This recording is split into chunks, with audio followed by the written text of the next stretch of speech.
College basketball is one of the best sports to bet on for two reasons. One, the amount of data that you have available to you to make winning bets. And two, the amount of teams that play every single day. But if you're not taking advantage of this, you are absolutely leaving money on the table. And so in this video, I'm going to show you how to use our betting tool so that you can make more winning bets. Now, if you watch college basketball, you have for sure heard of Ken Pomeroy, aka KenPom, and how he's the GOAT of the college basketball predictive data. And every March Madness, you hear people say, oh, so and so team has the best chance to win it all based off these KenPom rankings. Yeah, he's that dude. But he's just one of quite a few expert level statisticians that make predictive college basketball data that you can use to win bets. Some of the other ones would be Bart Torvik, Haslametrics, Massey, EvanMiya, so on and so forth. But if you don't know where to look or how to incorporate their metrics and their data, then it really does you no good. But no fear, that's exactly what our tool does. We incorporate all of these models and the best predictive data from them, and then do some back end calculations to spit out what the good lines of predictions should be. But that's just one part of it. The other reason I mentioned that college basketball is so great to bet on is because of the amount of teams, 364 to be exact. And why is that important? Well, it all comes back down to how are lines made. Now, if you don't know what market making books are or why or how exactly lines move, I definitely recommend you check out this video below next. But in short, market maker books, they open up a line, let's say the night before, they say Arizona versus Arizona State. We make Arizona -2. Somebody, i.e., a sharp, comes to that book. They say, I want to take Arizona -2 for $500, please. They say, okay, take their money. They move it to Arizona -2.5.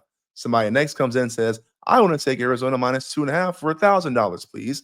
They take their money and they move it to Arizona -3. So on and so forth until somebody comes in and says, well, actually, you know what? I want to take Arizona State. That's too many points. And this dynamic goes back and forth, all the way to tip off.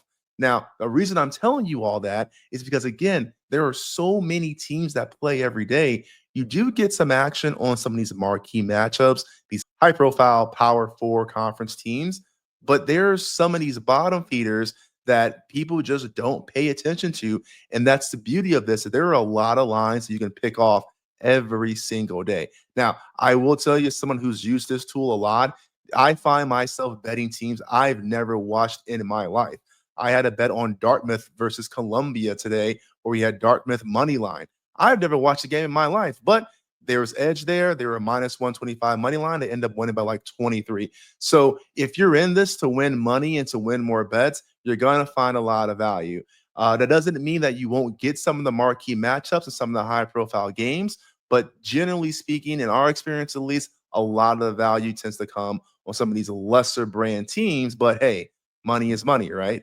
Okay, so now that we know that there's data out there that's helpful for predicting games, and we know a little bit about the market dynamics and how prices move, now we can talk about this tool here. If you come to btb-analytics.com/cbb, you'll get to our college basketball section where you can have access to this tool. Now, what you're looking at here is the total output for all the games that are being played. And what's pretty neat here is you can either sort by the column that you want, or you can search for the teams directly in this search bar here, and this will populate for any team that is in the table, i.e., any team that's playing in the upcoming 24 hours. And so we'll kind of go through some of these columns, and let's just use a search as an example. So let's say we wanted to look at the Houston game that's coming up, Houston versus the Arizona Wildcats. You can see here what this looks like. So let's kind of go through this one by one. So the predicted outcome is kind of what it sounds like. It's what do we make the number, the spread. And so you can see here we have -2 as the outcome. So that means that we predict that Houston will win by 2. When I say we, that's using all the models that we're putting into this table, the Bart Torviks, the EvanMiyas, things like that, and also doing some math behind the scene to get a weighted number that's as accurate as possible. Next is the current spread. So we do feed in live odds every 5 minutes into this table. So that's pretty cool because odds are a big part of whether a bet is good or not. So it's not just good enough to say we want Houston to win by 2. We think that's a good bet. It's Houston -2 at what odds, though, because all of those things come into play. So, spread cover probability. What that means is what is the probability of the spread covering based off of what the prediction is and what the current line is. And again, remember I mentioned price is important. So, what we're looking at here is it's not just good enough to say Houston is -2 favorites and the line is -1.5. So we should always, always, always bet that because maybe that's not that maybe that doesn't happen enough of the times. If you look at -110 odds, what you're really looking at is a break even percentage, meaning that if you're betting only -110 odds bet, you have to be right 52.4% of the time just to break even. It's what we call the VIG. That's how sportsbooks make their money, right? And so you want the probability to be higher than 52.4 because you don't want to break even. You want to win money, right? And so we use our value framework that's from years and years of historical data of college basketball outcomes to be able to quantify and put a number to what we think the likelihood of that event happening based off of the prediction and what the current line is. And so all that comes together for what you care about in the edge recovering spread. So all that math that's happening behind the scenes using all those different models and databases and whatnot, this is the number you care about. What is the actual edge? You want a positive number because we expect those to be positive expected value or plus EV, because in the long run, those are winning bets. Those are bets that are going to win more than they lose. And that's the whole purpose of being here, right?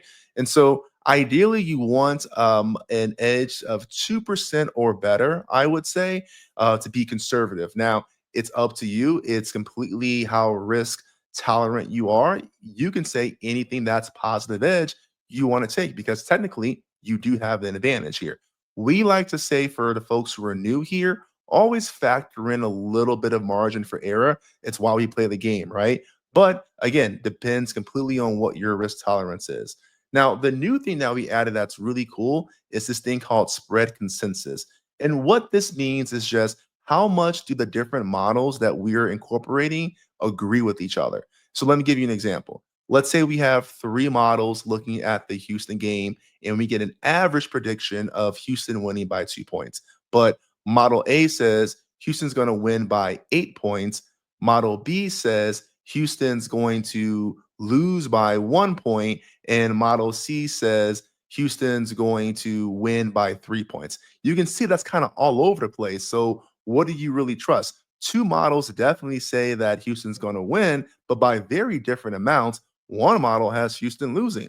So, the spread consensus is the way to give you an idea of how much these models are agreeing. And what you're looking for here is the lower the number, the more the agreements. So, in the perfect world, you would have a spread consensus of 0, which means all the models agree on the exact same number.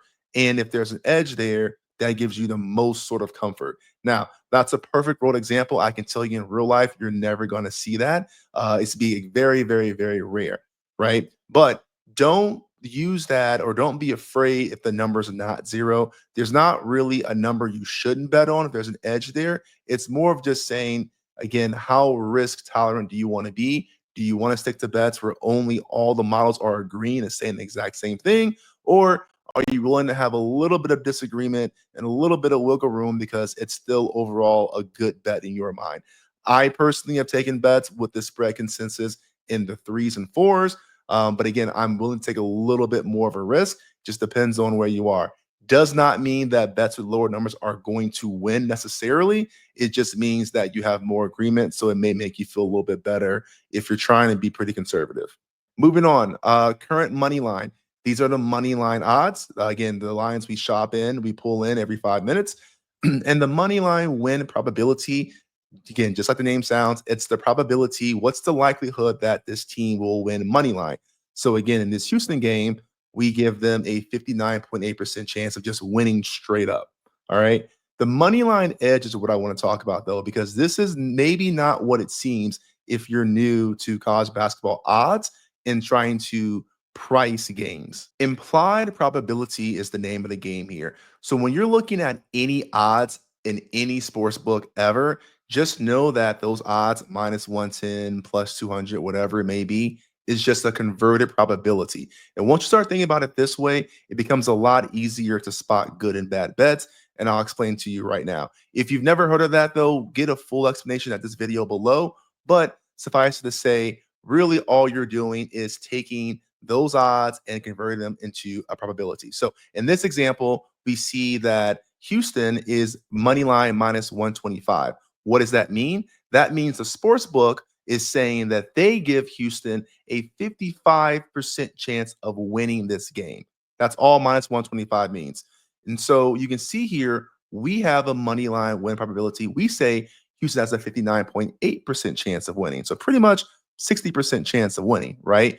So those odds, if we convert those back, would be minus 150 roughly. And so this is why there's an edge here, because the book is saying at minus 125, that just means it's a 55% chance that Houston will win. That's what the book is saying. We say 59.8. So you just 59.8 minus 55. That's the difference, 4.2% money line edge. So again, all the money line edge is saying is the difference in win probabilities that we predict versus what the book is suggesting by the odds they're offering. It does not mean that Houston will win this game, or any team with a positive money line edge will win the game. It just means you have an advantage because those lines are mispriced, i.e., you can get a better payout than what the book should be giving you. And therefore, over the long run, you'd expect to make money. And a different way of thinking about this is think about underdogs, right? You can have a team that's plus 500 underdog, right? And so if we say, oh no, actually they should be plus 450, they have a little bit better of a chance of winning that game than the book is giving them.